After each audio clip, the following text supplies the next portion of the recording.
communication existe. Et si on n'est pas proactif par rapport à cette communication, elle se perdra. Tout le monde sera dans le quotidien et on oubliera de se parler. Surtout pour les introvertis qui trouvent du mal à aller vers les autres et à partager les informations.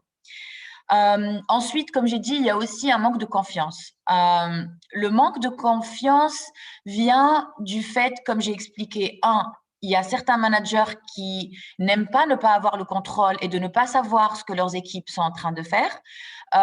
Et du coup, ça crée un peu de tension parfois. Et en même temps, les équipes aussi perdent un peu la confiance. Pourquoi? Parce qu'ils ne savent pas ce qui est en train de se passer autour d'eux. Donc, il y a un manque de confiance même entre les collègues parce qu'ils ne savent pas ce que les autres départements sont en train de faire. Les gens ne partagent pas forcément spontanément, pas par malice, mais c'est juste parce que parfois, les gens ils sont pris dans leur quotidien et ils oublient de partager. Donc, ce que je dis, c'est justement un manque de visibilité générale qui concerne tout le monde à tous les niveaux. Et ça peut créer une frustration, un manque de involvement. Comme j'ai dit, il y a un manque de face-à-face, ce qui fait qu'il y a certaines personnes, surtout les introvertis, se sentent un peu exclus. Et les gens qui se sentent exclus ne sont pas motivés et ils ne comprennent pas l'objectif de ce qu'ils sont en train de faire. Donc, du coup, ils perdent de vue la mission et leur purpose. Et du coup, ils sont démotivés. Donc ça, c'est important aussi de garder dans l'esprit pour ne pas que les équipes tombent dans cette sensation d'isolement. Et en plus, quand on se sent isolé, on perd notre créativité forcément, parce qu'il n'y a plus d'échange. Et justement, ce qui me ramène au problème de l'esprit d'équipe, parce que les équipes sont bâties sur cet aspect d'échange, et quand on s'échange des idées, des informations, ça nous emmène à discuter, à parfois rigoler, à avoir des moments agréables, à bâtir des relations et pouvoir être plus créatif et avoir un esprit d'équipe qui est au plus niveau, ce qui pousse l'énergie, ce qui nous donne plus de résultats et ce qui nous donne des équipes plus performantes. Sauf que là, bien sûr, quand on n'est pas ensemble, c'est un peu compliqué. Il faut vraiment faire du pushing pour créer cet esprit et cette énergie. Et finalement, bon, ça concerne les équipes qui sont basées dans d'autres pays. Par exemple, moi, je peux pas organiser une réunion à 9 h du matin, Dubai time, avec mon équipe complète. Pourquoi? Parce que 9 h du matin à Dubaï, bon, c'est bien, c'est 10 h 30 du matin en Inde, mais en Afrique du Sud, c'est 7 h du matin pour eux. Donc, il faut vraiment prendre en considération ça.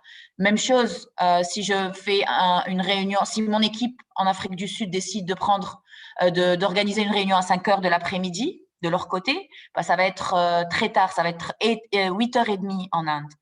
Donc, il faut être conscient de ça, mais je ne dis pas que c'est un problème. Au contraire, moi, je trouve que ça peut créer une dynamique positive et une plus d'efficacité. Pourquoi? Par exemple, si on a un projet super urgent, on a aussi des week-ends différents. J'ai oublié de mentionner ça. Par exemple, le week-end à Dubaï, c'est vendredi, samedi. Le week-end en Inde et en Afrique du Sud, c'est samedi, dimanche. Si on veut regarder le fait d'avoir des créneaux horaires différents et des week-ends différents, ben on a plus de temps parce que l'équipe est plus extendable sur le temps.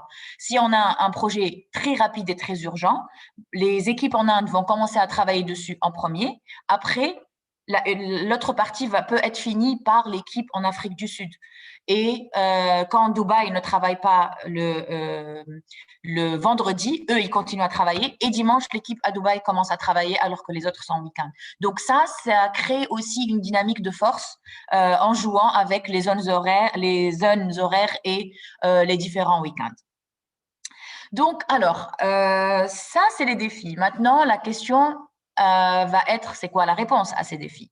Mais avant de vous donner la réponse, je voulais savoir de votre côté si déjà vous avez eu l'expérience d'avoir à gérer une équipe à distance ou si vous faites partie d'une équipe qui a été gérée à distance et quels sont les problèmes que vous avez pu rencontrer. N'hésitez pas à lever la main. Je pense que il faut qu'on vous donne vous unmute, si je ne me trompe pas. Oui, effectivement. Vous pouvez lever Mhm. la main pour… d'accord, Emmanuel Bocquet. Vous pouvez toujours écrire dans le chat également. Emmanuel, je te permets de parler. C'est bon, tu peux y aller.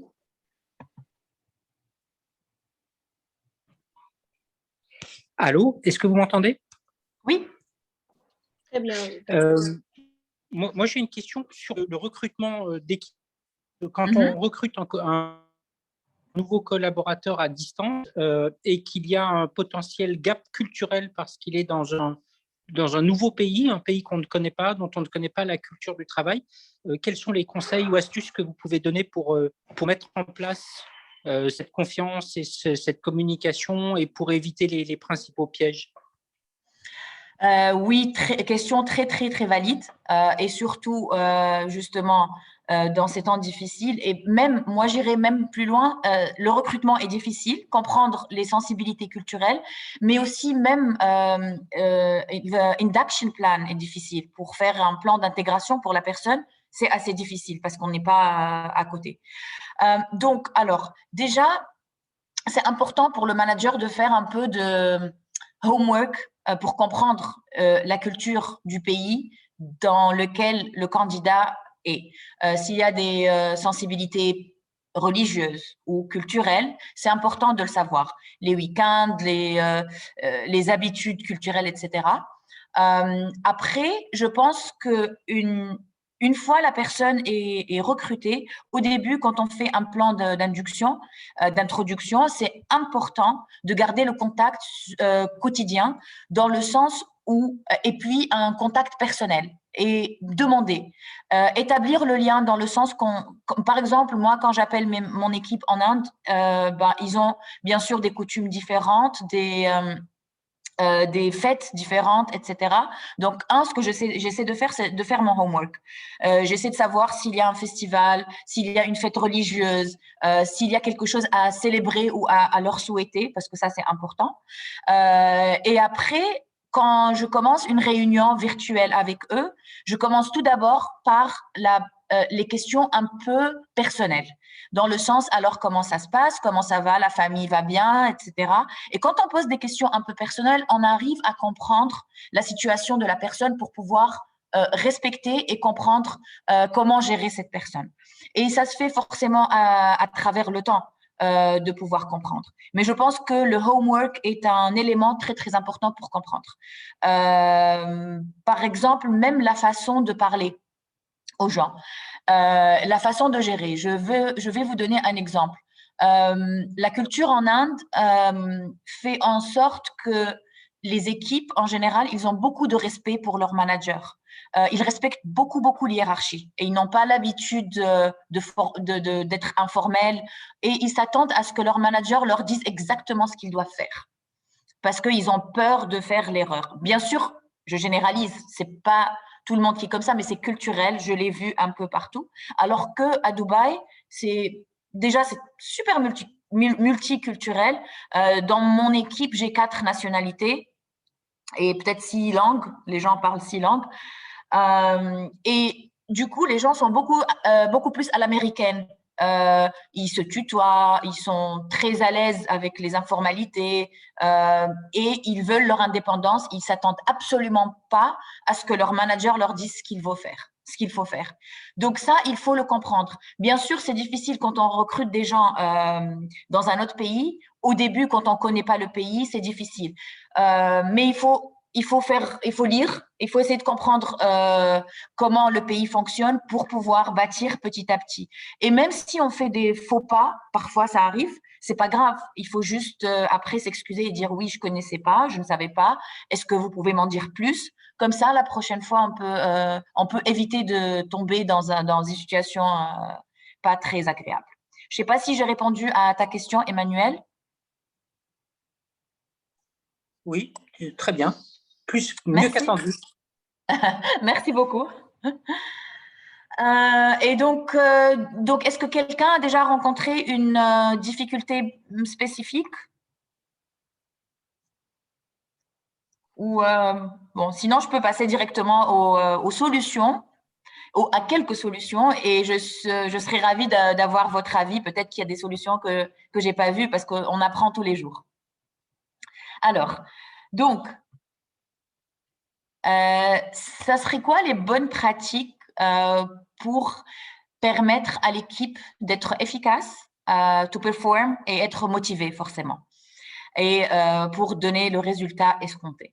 Alors, tout d'abord, comme je disais, la communication. La communication est cruciale. Sans communication, on ne peut pas avancer parce que chacun va travailler dans son coin et on n'aura jamais un esprit d'équipe, on n'avancera jamais vers un objectif commun, ce qui est l'objectif de l'entreprise. Et pour avoir cette bonne communication, il faut avoir un système bien établi et un système qui va servir en même temps à se connecter en tant que manager avec ses équipes ou à connecter ses équipes aux autres départements et au senior management. Pourquoi je dis c'est important de connecter, d'être le facilitateur? Parce que vos équipes, surtout s'ils sont juniors, ils sont quand même intimidés par les autres départements, les directeurs d'autres départements. Ils n'oseront jamais aller voir eux, les autres, pour aller comprendre qu'est-ce qui se passe. Donc, c'est important à leur directeur d'aller vers les autres directeurs et leur dire, voilà, on devrait organiser des réunions périodiques entre nos équipes, comme ça nos équipes savent ce qu'on est en train de faire. Parce qu'en général, les départements doivent être complémentaires. On ne sait pas tout ce que le département sales fait, ou le département production, ou le département légal. On ne sait pas le détail de ce qu'ils font. Mais au moins, si on comprend tous les grandes lignes de chaque département, on se sent plus investi, on a un objectif en commun, et quand l'autre équipe parfois ne répond pas assez rapidement, on arrive à comprendre, on sait pourquoi, parce qu'on sait que par exemple, lors de notre dernière réunion, ils ont mentionné qu'ils avaient un projet super important, qu'ils sont super busy, etc. Et du coup, on est plus compréhensif et ça diminue les conflits et les frictions. Donc, c'est important d'être le facilitateur entre votre équipe et les autres départements. Et pour pouvoir avoir ça, c'est important d'avoir les bonnes technologies. Et comme vous voyez, la technologie c'est pas forcément quelque chose c'est pas un grand investissement. Un Zoom, c'est pas cher. Je vais vous montrer quelques autres outils que j'ai utilisés avec mes équipes et ça donne de très bons résultats. Et qu'on peut utiliser soit pour gérer les projets, pour avoir des réunions sérieuses, mais aussi, ce qu'il faut pas oublier, have fun. Parce qu'on est tous dans notre quotidien de stress. Et pour garder le moral haut et les équipes motivées, le fun est super important. Et je vais finir avec cette note fun, la présentation, parce que moi, je suis quelqu'un de très positif et j'aime beaucoup la positivité. Et c'est comme ça que je motive mes équipes. Je leur dis, le jour où vous n'arrivez pas à vous lever parce que vous n'avez pas envie de venir travailler, venez me le dire. Parce qu'il y a un problème de mon côté. Je veux que quand vous venez au bureau, vous soyez heureux et que vous venez ici pour to have fun. Et ça, c'est important. Donc, je vais commencer par le premier, une communication claire et structurée. Qu'est-ce que je veux dire par là? Alors, il faut avoir des réunions virtuelles périodiques. Quand je dis périodique, j'ai mis périodique parce que ça dépend de l'activité. Ça peut être tous les jours, genre une demi-heure par jour. Ça peut être une fois par semaine. Ça dépend de la seniorité. Par exemple, moi, j'ai des marketing managers dans d'autres pays.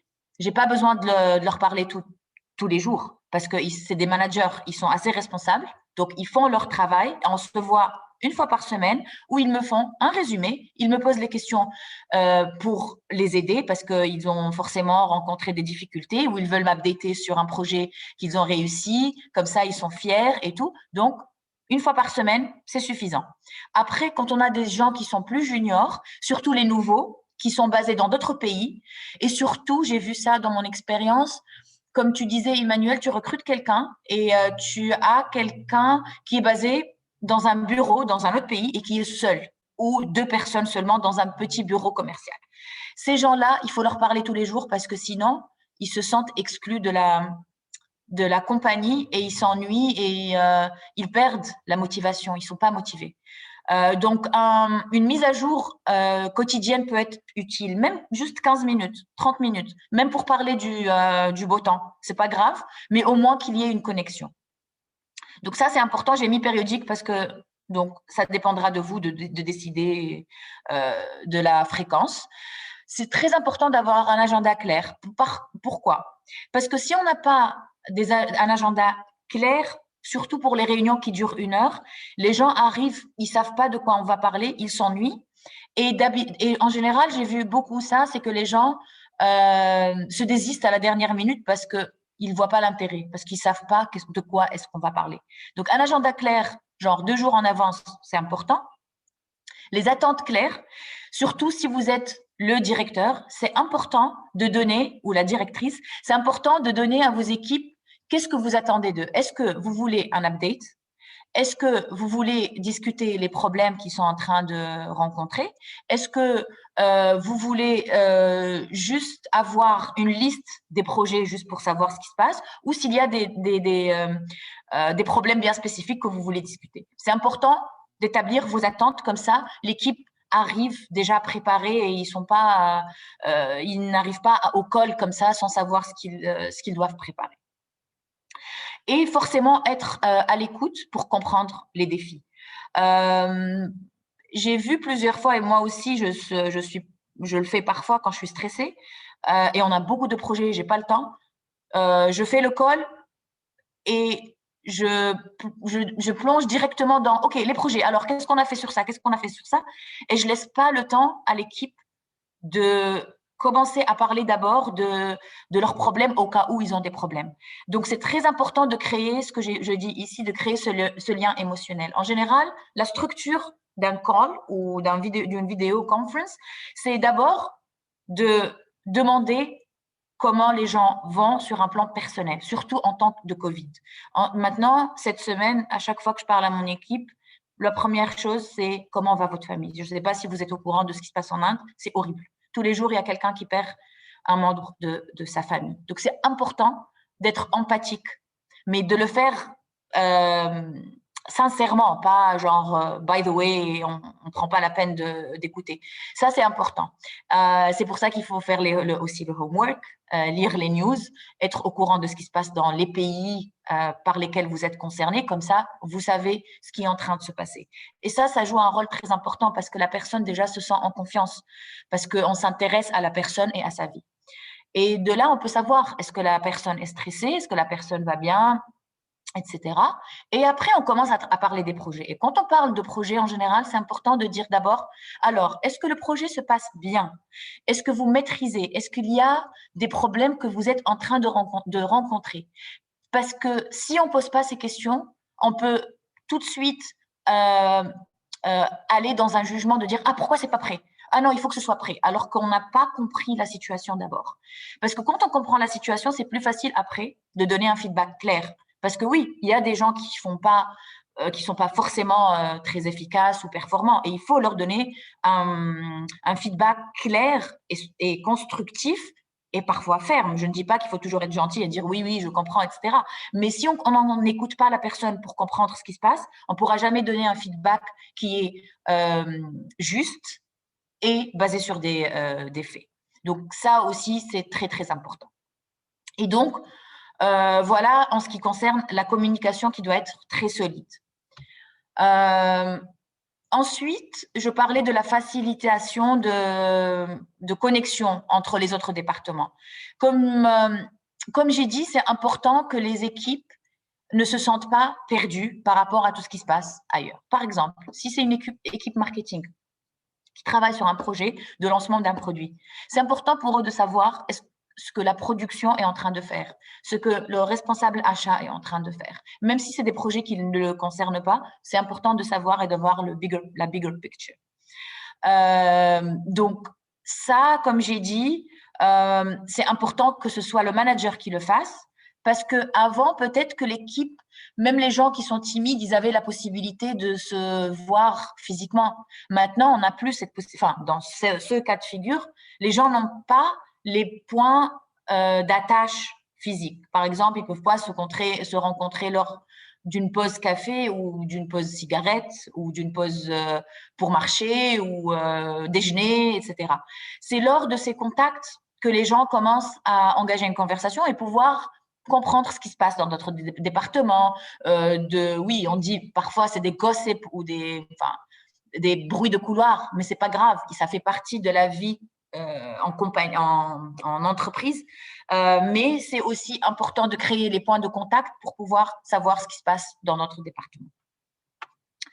Donc, ça, c'était le deuxième point. Alors, en ce qui concerne le troisième point, il est important, oui, de communiquer et d'avoir des réunions périodiques, mais il faut avoir aussi un système de suivi parce que c'est bien beau de faire toutes ces réunions, de discuter les projets, mais s'il n'y a pas un système de suivi, on a parlé au début du manque de confiance qui s'établit parce que le manager d'équipe a l'impression parfois que une personne n'est pas vraiment en train de travailler ou se donner à fond. La personne de l'équipe a l'impression que son manager ne voit pas ce qu'il est en train de faire et donc ça le frustre. Et du coup, c'est important d'avoir ces outils de suivi. Et il y a plusieurs outils qui sont même gratuits en ligne. J'en ai sélectionné 2 que j'ai déjà vu un peu utiliser, mais vous pouvez utiliser ce que vous voulez. Bien sûr, il y a des gens qui utilisent même juste Excel.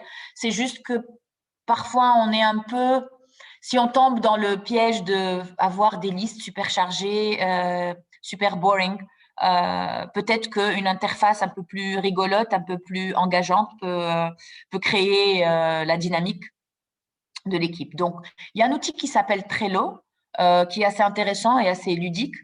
Et il y a un autre qui s'appelle Asana. Et là aussi, c'est un système non seulement de tracking de projets, mais aussi de brainstorming avec des post-it et des boards, etc. Donc, je vous invite à regarder, googler ces 2 outils et les essayer. C'est gratuit, à la limite, l'essai. Et comme ça, vous pouvez vous familiariser avec ça. Et après, éventuellement, même juste créer manuellement des outils similaires si, par rapport au budget de l'entreprise, ce sont des outils qui sont assez chers. Donc, ensuite, notre 4e point était de parler des bonnes technologies qui est relié aussi au système de suivi. Pourquoi je parle de technologies qui sont importantes? Oui, maintenant, on a Zoom, on a beaucoup d'autres systèmes de calls, de vidéos, etc. Donc, je ne pense pas que ce soit un problème. On peut utiliser tellement de plateformes de nos jours, même si, bon, à Dubaï, on peut utiliser que Zoom. Tous les autres, et WebEx, Teams, tous les autres, on ne peut pas utiliser malheureusement, mais dans la plupart des pays, il y a tellement d'outils. Juste un petit commentaire ici, parce que oui, c'est vrai que c'est mieux d'avoir la vidéo avec les équipes, mais il faut d'abord informer les équipes et leur dire et demander la permission. Est-ce que ça vous dérangerait qu'on se fasse un call en vidéo? Il vaut mieux que ce soit en avance. Pourquoi? Par exemple, lors de Covid, tout le monde travaillait de la maison. Les gens, ils vivent, et c'est culturel par exemple en Inde, c'est la famille, la belle famille, les parents qui vivent ensemble. Donc, parfois, la personne ne se sent pas à l'aise de montrer le background, les gens qui sont derrière, etc. Donc, il ne faut pas mettre mal à l'aise la personne. Vidéo, c'est mieux, mais si la personne ne se sent pas à l'aise pour mettre la vidéo, ce n'est pas grave non plus. Il faut juste prévenir la personne. Et moi, je conseillerais d'avoir quand même minimum 2 fois par mois un call par vidéo. Il faut juste informer la personne et lui dire, ou le groupe, et leur dire, voilà, cette semaine, ce mercredi, je vous propose de faire le call par vidéo, comme ça on peut se voir et on peut discuter et voir notre body language. Donc voilà, les réunions virtuelles, oui, c'est bien, mais quand il n'y a pas de visage, parfois ça peut être fatigant et pas très productif. Alors, maintenant, si on veut faire des brainstormings, par exemple, on veut travailler sur un projet où on veut échanger des idées. Par exemple, on veut réfléchir sur le lancement d'un nouveau produit. Et là, du coup, on invite d'autres gens de d'autres départements, R&D, achat, etc. Et on est tous ensemble sur un vidéo call. Mais il faut qu'on fasse un brainstorming. C'est pas facile de le faire comme ça juste par vidéo parce que d'habitude, comment ça se passe? C'est des post-it, on note sur un billboard, on bouge, on parle, on écrit et on a des tables séparées. C'est ça un workshop.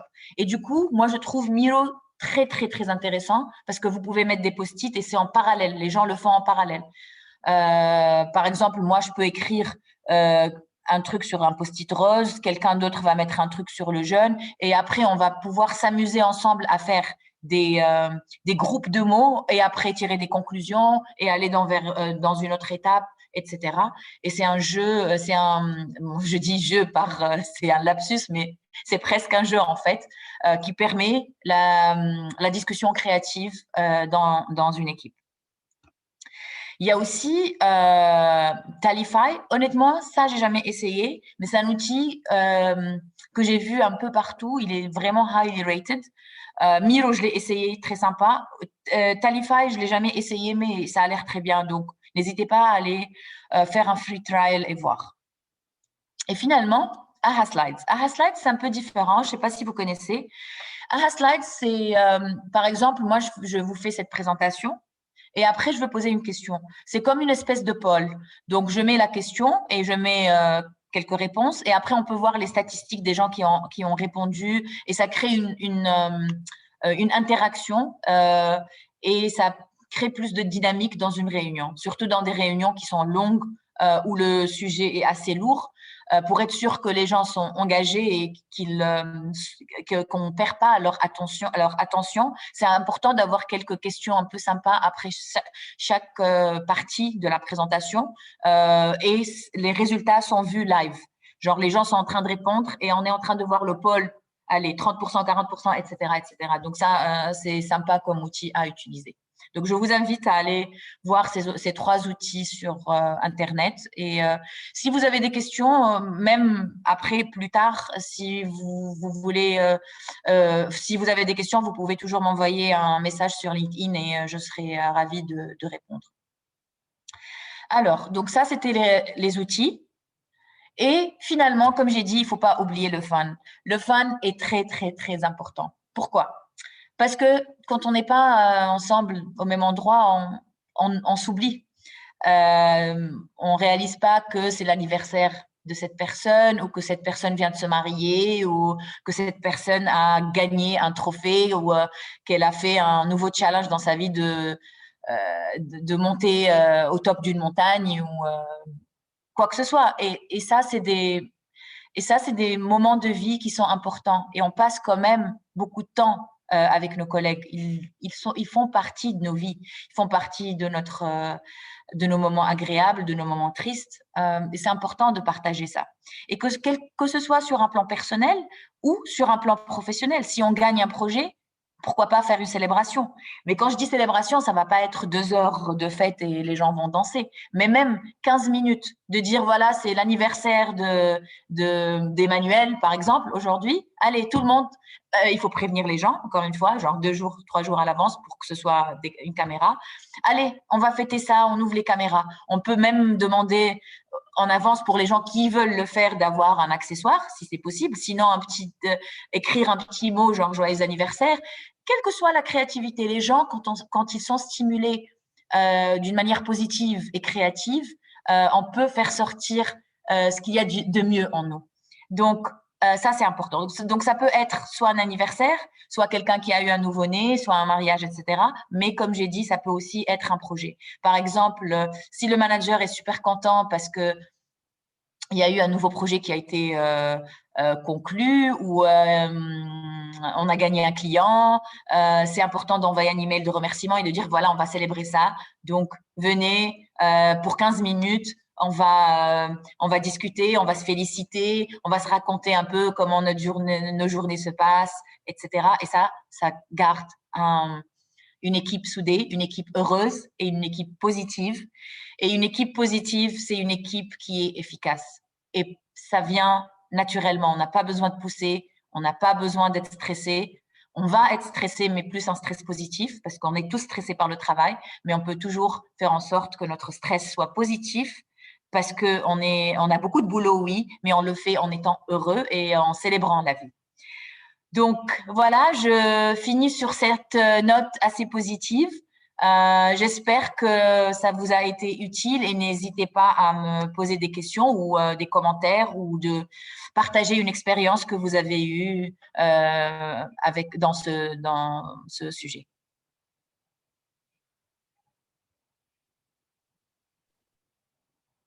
Très bien.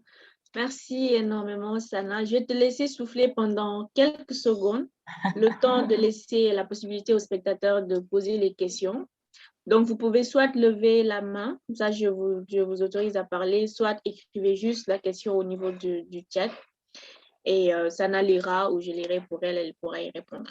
Sana, tu as quelques secondes de répit, le temps de collecter les questions. Ouais, bon, ça va. Je suis en train de regarder le chat là en ce moment. Très bien. Donc, tu as la première Alors, question tout en haut là de Pierre. Sheikh Ethan, ouais, j'ai une C'est ça. question. Je comprends qu'il y a plein d'outils de communication, mais parfois, il faut que le manager contrôle l'activité, pas seulement les résultats. Par exemple, quand les résultats ne sont pas bons, comme on le fait très simplement en entreprise, simplement en faisant le tour des bureaux, comment le faire à distance?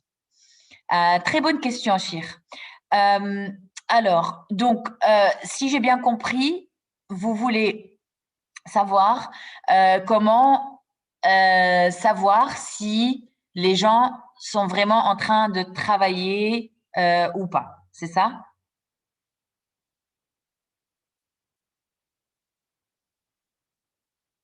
D'accord. Alors, il y a plusieurs façons de voir ça. Honnêtement, moi, il y a plusieurs écoles dans ça. Moi, je viens de l'école qui dit, tant qu'il y a du résultat, c'est pas important quand ou comment la personne ou où la personne est en train de le faire. Oui, c'est vrai que parfois, alors quand est-ce qu'il faut contrôler l'activité, comme vous dites? C'est quand le résultat n'est pas là. Et là, je suis d'accord. Et quand le résultat n'est pas là, à mon avis, il faut donner un feedback très clair et très ferme, de dire, voilà, vous avez des résultats, donc sur lesquels il faut livrer, mais je vois pas ça. Est-ce que déjà il faut comprendre, parce que parfois les gens, c'est peut-être une situation personnelle, la personne a peut-être des problèmes. Mais d'abord, il faut poser la question. Pourquoi est-ce que les résultats ne sont pas là déjà? Après, quand on comprend, si c'est convaincant, c'est convaincant. Mais si c'est pas convaincant, c'est là où on commence à rentrer dans le détail et faire du micromanagement, malheureusement. Mais ça, du coup, ce qu'on peut faire pour remplacer le tour du bureau, c'est de dire à la personne, on va faire des connexions une fois par semaine pour voir où est-ce que vous en êtes avec ce projet. Et là, ça permet d'avoir plus de visibilité sur l'avancement du projet et ne pas se retrouver dans une situation où on a un deadline et le travail n'est pas fini. J'espère que j'ai répondu à votre question.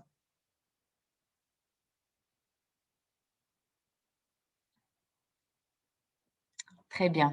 Alors, Amy, jusqu'à quel point l'interdépendance est importante dans le travail à distance? Oui. Alors, l'interdépendance, si j'ai bien compris, vous parlez de l'interdépendance entre les départements et les autres équipes, c'est ça?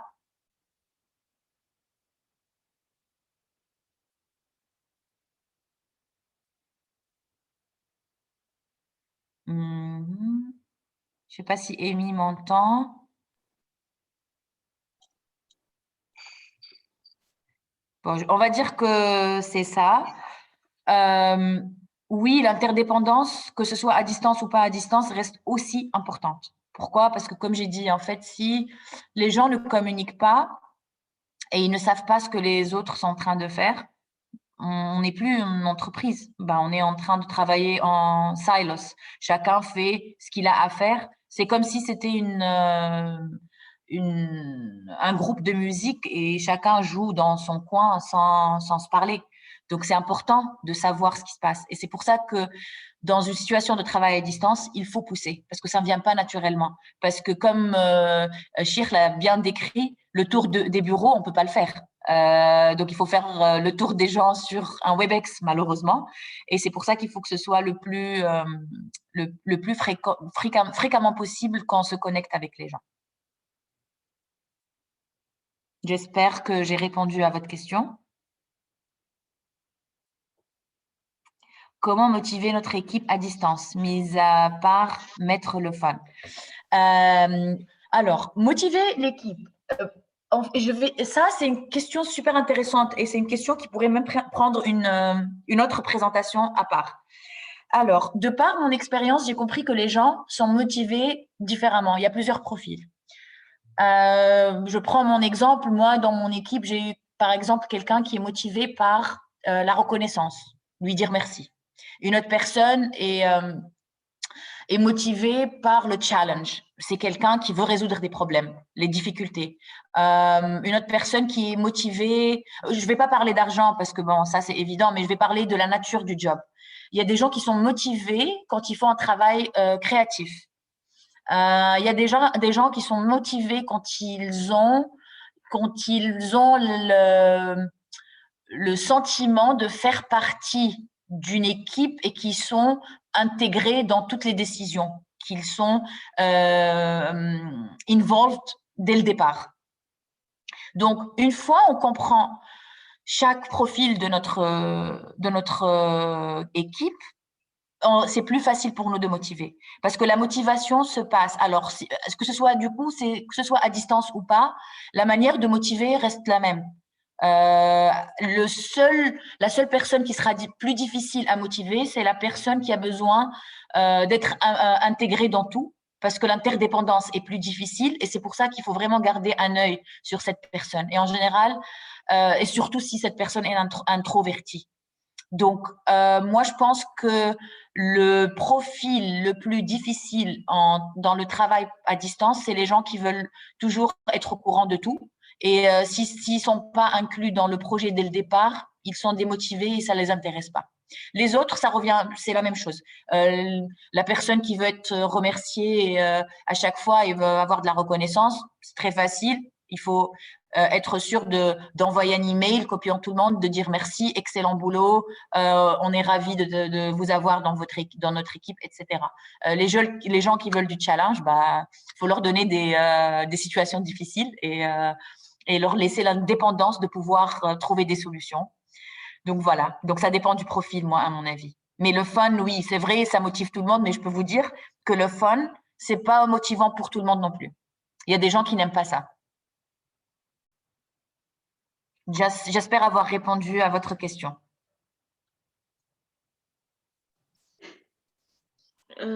J'espère aussi. Il répondra peut-être dans le chat.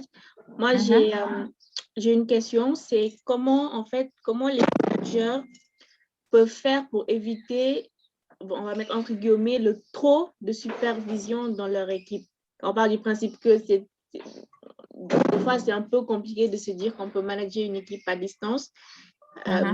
Les avoir physiquement est peut-être plus simple. Donc, le souci de vouloir bien faire ou bien contrôler peut aller dans une logique de comment on va dire ça, c'est-à-dire peut faire en sorte que le manager soit vu non pas comme un manager, mais un manager plus, qu'il fasse un peu trop les choses pour que les résultats soient là.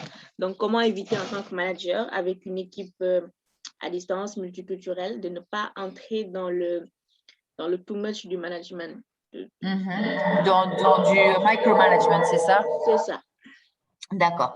Alors, donc, justement, un manager doit être un leader, en fait, justement, pour que ce ne soit pas quelqu'un qui pousse, mais quelqu'un qui avance court et prend les gens derrière lui pour arriver à un résultat.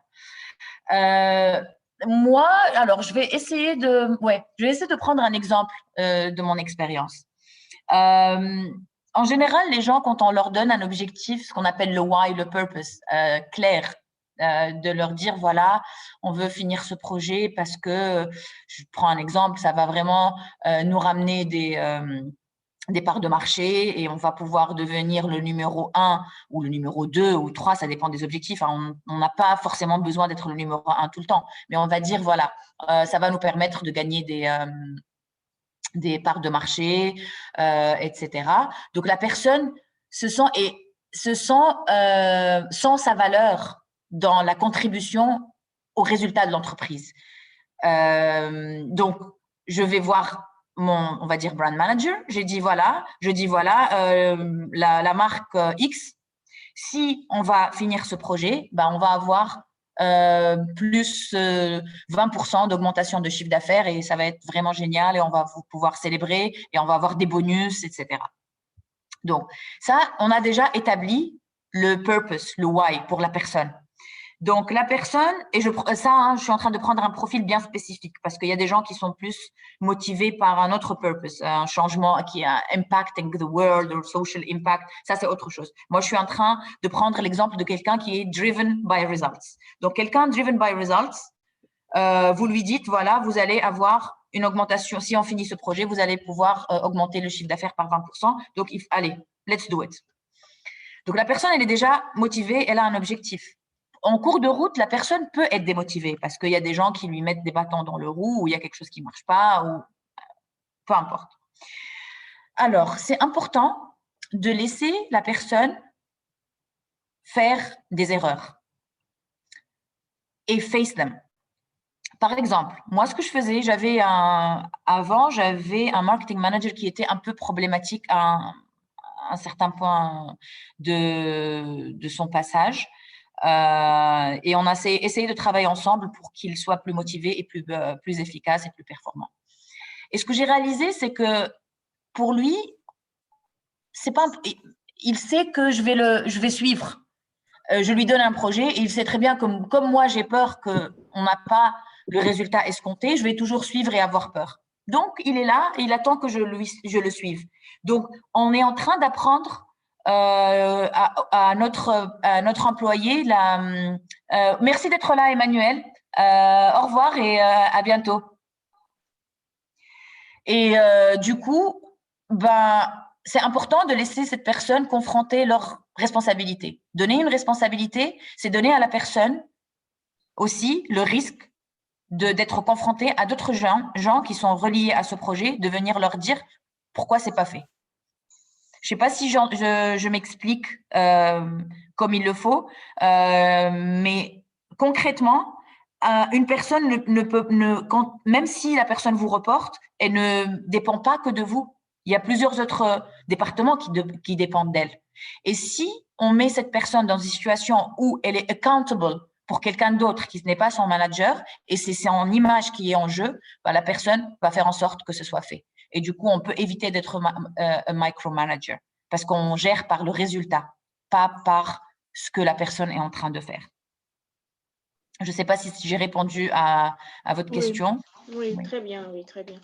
On va prendre la question d'Emmanuel. Bon, il n'est pas là, mais ça peut toujours aider. La gestion à distance, ça peut durer des années ou il y a des biais à long terme? La gestion, ça peut durer, oui, plusieurs années. Pourquoi? Parce que maintenant, les hubs régionaux, ils sont basés en général dans d'autres pays. Je prends l'exemple de la région que je gère, South Asia, Middle Eastern Africa. Le bureau est à Dubaï. Il y aura toujours des gens qui sont basés en Inde, des gens qui sont basés en Afrique du Sud, des gens. Je travaille beaucoup avec des gens qui sont basés soit en Côte d'Ivoire ou au Nigeria ou au Kenya. Et il faut qu'on trouve le moyen de collaborer. Après, oui, les gens changent. Et justement, le challenge est nouveau à chaque fois que la personne est nouvelle. Parce que avec le temps, la gestion à distance devient un peu plus facile parce qu'on se connaît.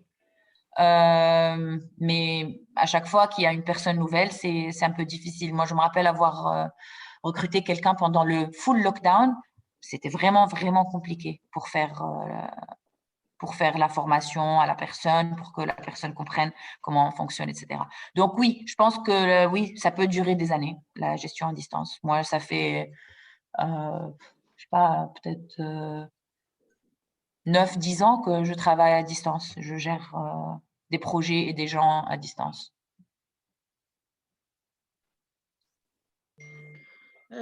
Très bien, Sana. Merci beaucoup.